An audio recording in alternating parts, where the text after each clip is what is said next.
Students, welcome back. So now in political science, we are starting our chapter number 3, that is India's defense system. ठीक आहे, तर भारताची सुरक्षा व्यवस्था. तर काय सुरक्षा व्यवस्था भारताची? तर the army, the navy and the Indian air force. ठीक आहे. सो नाव first we will revise. So let's revise. In the last chapter, we studied India's foreign policy. We have now understood that the primary national interest of a country includes defense from foreign aggression and internal unrest and keeping the borders safe. तर आपण मागच्या प्रकरणात अभ्यास केला की foreign policy. ठीक आहे. आता फॉरेन पॉलिसी म्हणजे काय की जे आंतरराष्ट्रीय संबंध आहेत, ठीक आहे, त्या संबंधांबद्दल आपले काय धोरणं आहेत भारताचे, ते आपण सगळं अभ्यासलं मागच्या प्रकरणात. सो नाव जे प्रायमरी म्हणजे जे बेसिक इंटरेस्ट आहे आपला, ठीक आहे, काय करणं की देशाचं संरक्षण करणं.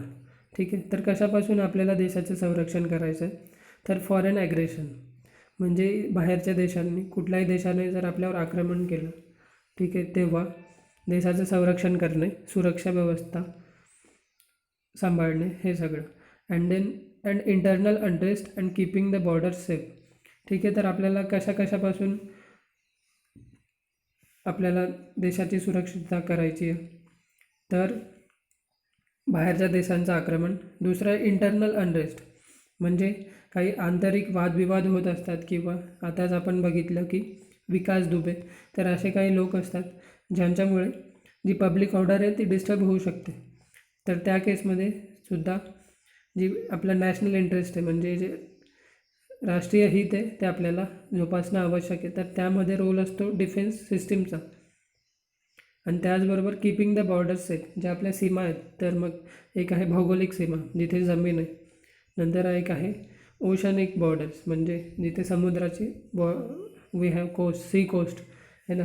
So there we have water borders and then we have air space borders. ठीक आहे. So for this every nation creates a defence system at the national level. ठीक आहे. तर प्रत्येक राज्याला किंवा राष्ट्राला वाटत असतं की आपलं संरक्षण झालं पाहिजे ह्या तिघं फॅक्टर्सपासून. तर मग त्यासाठी ते काय करतात की एक डिफेन्स सिस्टीम उभी करतात. ठीक आहे. तर भारताची सुद्धा तशी एक सुरक्षा व्यवस्था आहे, ज्यात आहे the army, the navy and the Indian air force. So now India has also created such a system. In this chapter, we are going to understand its nature and study the challenges it faces. So, आता आपली जी भारतीय व्यवस्था आहे, the army, the navy and the Indian air force, तर मग त्याचं स्वरूप काय, ठीक आहे, ते काय काम करतात ते अभ्यासणार आहोत. त्याचबरोबर त्यांना मदत म्हणून, सहकार्य म्हणून आणखी कोणते इतर फोर्सेस आहे जे काम बघतात, तेही आपण बघणार आहोत. आणि त्यामध्ये काय समस्या आहेत, काय चॅलेंजेस आहेत, ते आपण बघणार आहोत. So what is national security? The international system is made up of sovereign nations. ठीक आहे. आता बघा, जे राष्ट्रीय सुरक्षितता आहे त्या बघण्याआधी आपल्याला हे समजणं आवश्यक आहे की जी एक आंतरराष्ट्रीय प्रणाली आहे, एक इंटरनॅशनल सिस्टीम आहे, ते एक स्वतंत्र देशांपासून बनले आहेत. ठीक आहे. प्रत्येक देश स्वतंत्र आहे. ठीक आहे.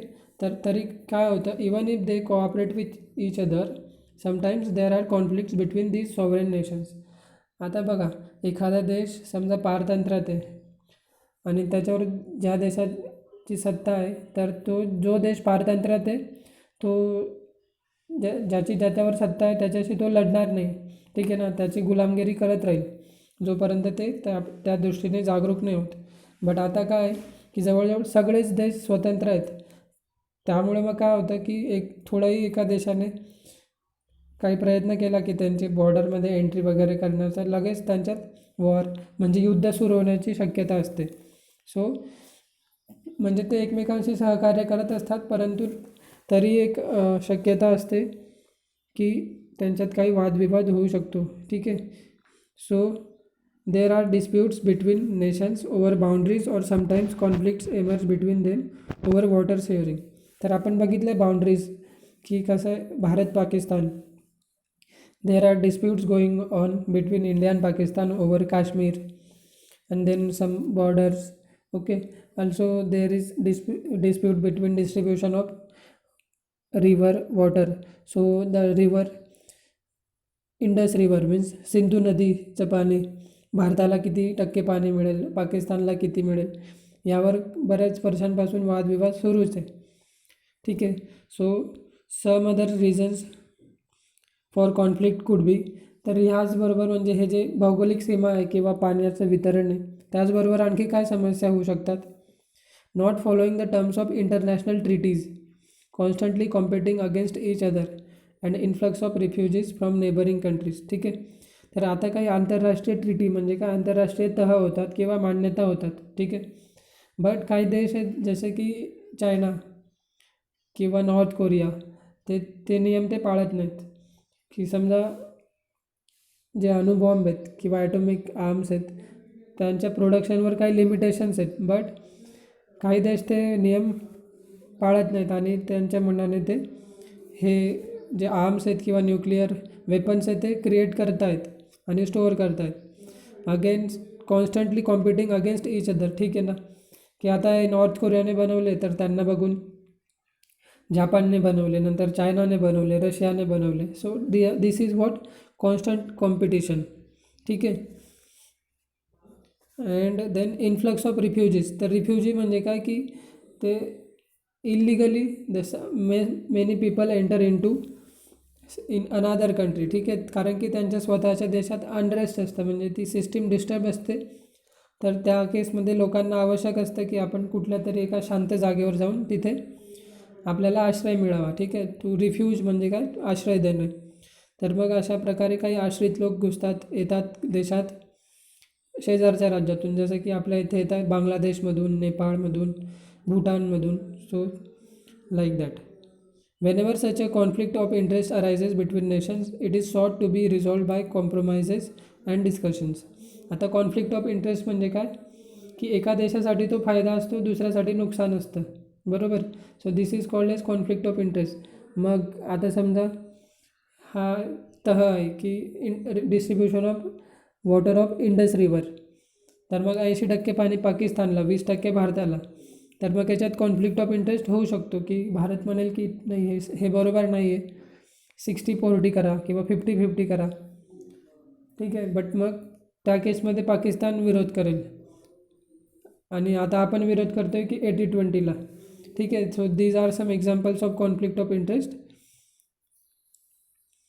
आणि मग जेव्हा असं कॉन्फ्लिक्ट ऑफ इंटरेस्ट होतो तर मग हे तेव्हा युद्धाने नाही सॉल्व्ह होणार, तर त्यासाठी काही कॉम्प्रोमाइज करावं लागेल की ठीक आहे चला, तुम्हाला जास्त आम्हाला कमी, त्या अशा प्रकारे. अँड देन डिस्कशन्स की जे एक्सटर्नल अफेअर्सचे मिनिस्टर्स असतात किंवा आपले ॲम्बॅसेडर म्हणजे राजदूत असतात, ते वेगवेगळ्या देशांचे एका ठिकाणी येतात, त्यावर चर्चा होते आणि हे प्रश्न सोडवले जातात. So but when such efforts are not enough to resolve the conflict, a nation may even think of war. ठीक आहे. बट जेव्हा असं होत असेल की लातो के भूत बातों से नहीं मानते, मग त्यावेळेस युद्ध सुरू होऊ शकतं. कारण की चर्चा करून बराच वेळ गेलेला आहे समजा, आणि तरीही तो देश ऐकत नाही, तर मग त्यावेळेस युद्ध करावं लागू शकतं. ठीक आहे. When a nation attacks another and challenges the sovereignty of the latter, it endangers the security of the nation. ठीक आहे. तर मग समजा आता चायनाला आपण समजवतो आहे की don't enter into India from this side that side. But if they are not hearing, so we may attack. But actually कधीच स्वतःहून दुसऱ्या कंट्रीवर अटॅक नाही केला. So let's say for example की चायनाने आपल्यावर अटॅक केला, चीनने, आणि मग त्या केसमध्ये आपली जी सॉव्हरेनिटी म्हणजे आपली जी स्वतंत्रता आहे, आपली जी स्वायत्तता आहे, ती डेंजरमध्ये येऊ शकते. ठीक आहे. ओके. कारण की आपल्यावर अटॅक होतो आहे. It endangers the security of the nation. त्याचबरोबर आपली राष्ट्रीय सुरक्षिततासुद्धा धोक्यात येईल. Such challenges are created due to military power of aggressive nations. तर मग हे युद्ध केव्हा होतात की जे आक्रमक देश आहेत, ॲग्रेसिव्ह नेशन्स, त्यांची जेव्हा मिलिटरी पॉवर अनकंट्रोल्ड असते किंवा ती ॲग्रेसिव्ह असते, तर त्या केसमध्ये अशा परिस्थिती उद्भवू शकते. So in any situation, a nation's first duty and responsibility is to keep the security system always well prepared and ready. This is called as national security.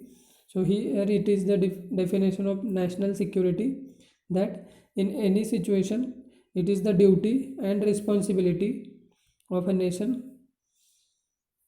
to keep the security and system always well prepared and ready. ठीक आहे. आता वेल prepared म्हणजे काय, की ते नेहमी तयार असले पाहिजेत, बरोबर. तर मग आपण बघतो की आर्मीचा युद्ध अभ्यास, देन नौसेना आपलं नेव्हीचा युद्ध अभ्यास, एअरफोर्सचा युद्ध अभ्यास आहे ना, आर्म्ड एक्सरसाइज. तुम्ही नाव ऐकलं असेल की समुद्रशक्ती हा एक्सरसाइज झाला श्रीलंकेबरोबर किंवा इंडोनेशियाबरोबर. ठीक आहे. देन गरुड, इंद्रा, असे वेगवेगळे नावं असतात हे आर्मी एक्सरसाइजचे. तर ते आर्मी झालं, नेव्ही झालं, एअरफोर्सचे असे वेगवेगळे नावं असतात. ठीक आहे. So this is called as national security. काय की it is the duty of it for any nation, it is the duty and responsibility. तर काय रिस्पॉन्सिबिलिटी, काय जबाबदारी त्यांची, की त्यांची जी डिफेन्स सिस्टीम आहे तिला नेहमी काय ठेवायचं, security system always well prepared and ready. Okay. म्हणजे असं नाही की बऱ्याच वर्षानुवर्ष ते युद्ध नाही झालं आहे तर मग आता आपले जे सैनिक आहेत त्यांचा सराव नाही आहे. नाही, तसं नाही. युद्ध केव्हाही सुरू होऊ शकतं. म्हणून मग जे आपले मित्र देश आहेत त्यांच्यासोबत आपले army exercise, navy exercise, air force exercise होत असतात, जेणेकरून जे सोल्जर्स आहेत त्यांना ते सराव होत राहील, प्रॅक्टिस होत राहील. So can you tell some examples of complementary and contradictory national interest in the context of India and our neighbouring nations. तर इथे ते विचारत आहेत की कॉम्प्लिमेंटरी म्हणजे पूरक.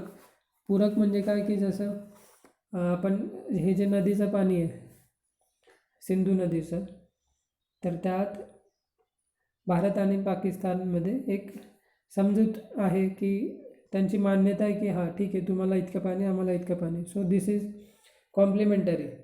अँड कॉन्ट्राडिक्टरी मीन्स काय, की जेव्हा 1962 की 61मध्ये चीनला युनायटेड नेशन्स, ठीक आहे ना, तिथे एक सीट पाहिजे होतं, ठीक आहे, सिक्युरिटी काउन्सिलमध्ये, स्थायी समितीमध्ये permanent seat.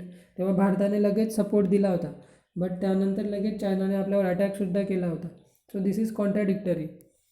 we never expected that China will attack on us even after supporting them in UN, United Nations, but this happened. So ways to safeguard national security. तर मग आता काही 3 प्रकार आहेत हे राष्ट्रीय सुरक्षितता बघण्याचे किंवा सांभाळण्याचे. तर पहिला आहे की national security is closely connected with geography. तर एखाद्या राष्ट्राची जी सुरक्षितता आहे, राष्ट्रीय सुरक्षितता, ते भौगोलिक जे वैशिष्ट्य आहे त्याच्याशी निगडीत असते. Because national security is more likely to be endangered by nations who are geographically closer. तर असं का, भौगोलिक वैशिष्ट्यांवर अवलंबून का असते राष्ट्रीय सुरक्षितता, कारण की जे जॉग्रफिकल बाउंड्रीज आहे म्हणजे भौगोलिक सीमा आहेत त्या क्रॉस केल्या जाऊ शकतात कोणाकडून, जे दुसऱ्या देशात जे राहत आहेत त्यांच्याकडून, जे अगदी जवळ राहतं आपल्या भौगोलिक सीमेच्या, तर त्यांच्याकडूनच आपल्याला धोका उद्भवू शकतो. A nation must assess the threat to its geographical boundaries and the sources of that threat. ठीक आहे. मग समजा आपण भारत आहे, तर भारताने एक अंदाज घ्यायला पाहिजे की बांगलादेशकडून किती आपल्याला काय डेंजर आहे, भूटानकडून किती, नेपाळकडून किती, पाकिस्तानकडून, चीनकडून किती. तर हे सगळा अंदाज घेऊन ठेवला पाहिजे आणि त्यानुसार तिथे जे सैन्य आहेत आपले तिथे उभे केले पाहिजे आणि त्यांना ट्रेनिंग देत राहिली पाहिजे. ठीक आहे. द नेशन मस्ट ॲसेस, हे झालं. सो सेकंड वे काय आहे की in order to keep this threat at bay the nation has to increase its military might. आता थ्रेट म्हणजे काय, की एक भयानक परिस्थिती किंवा आपले जे एनिमी आहेत ना, एनिमीची आर्मी आहे किंवा नेव्ही आहे, त्याला थ्रेट म्हणू शकतो की त्यापासून आपल्याला धोका आहे. तर मग अशा केसमध्ये काय करायचं, की जे आपले मिलिटरी पॉवर आहे, माईट म्हणजे काय की शक्ती, तर ते मॉडर्नाइज करायची, त्याला वाढवायची आणि मग त्याच्या मदतीने आपण जे आपले एनिमी आहे, शत्रू आहेत, त्यांना दूर ठेवू शकतो. टू कीप ॲट बे म्हणजे काय की लांब ठेवणे किंवा दूरवर रोखून ठेवणे. So the main nation has to use modern technology to predict the threat. आणि बरोबर आहे, एखादं राष्ट्र आहे त्याच्यावर अटॅक होणार आहे की नाही अशी काही संभावना आहे समजा, तर मग त्या केसमध्ये काय होईल, तो जे राष्ट्र आहे त्यांनी आपली जी टेक्नॉलॉजी डिफेन्स टेक्नॉलॉजी तर ती मॉडर्नाईज केली पाहिजे, त्यांना ते कळलं पाहिजे लगेच. आणि त्याबरोबर जे त्यांचे वेपन सिस्टीम आहेत समजा ते आउटडेटेड आहे, जुने आहेत, तर मग नवीन बनवले पाहिजेत. आणि त्याचबरोबर काही मॉडर्न सिस्टीम नाहीत, say for example radar, GPS or this location. So all this should be given to them. So third is resolving conflict by taking recourse war in order to safeguard national security brings internal peace into danger. म्हणजे जर राष्ट्रीय सुरक्षितता जोपासण्यासाठी जर आपण युद्धाचा मार्ग अवलंबला तर मग जी आपली आंतरिक शांतता आहे ती डिस्टर्ब होऊ शकते. तर मग काय करायचं, हे जे समस्या सोडवणार आहे आपण युद्ध करून, ते युद्ध न करता रोज फक्त म्हणजे जेव्हा जेव्हा अशी परिस्थिती उद्भवेल तेव्हा चर्चा करून असे प्रश्न सोडवण्याचा प्रयत्न केला पाहिजे, जेणेकरून आपली नॅशनल सिक्युरिटी म्हणजे राष्ट्रीय सुरक्षितताही राहील आणि त्याचबरोबर जी इंटरनल पीस आहे ती सुद्धा राहील, म्हणजे आंतरिक शांतता देशामध्ये प्रस्थापित. Students, now the question for homework is what is the definition of national security and then there are how many ways to safeguard national security.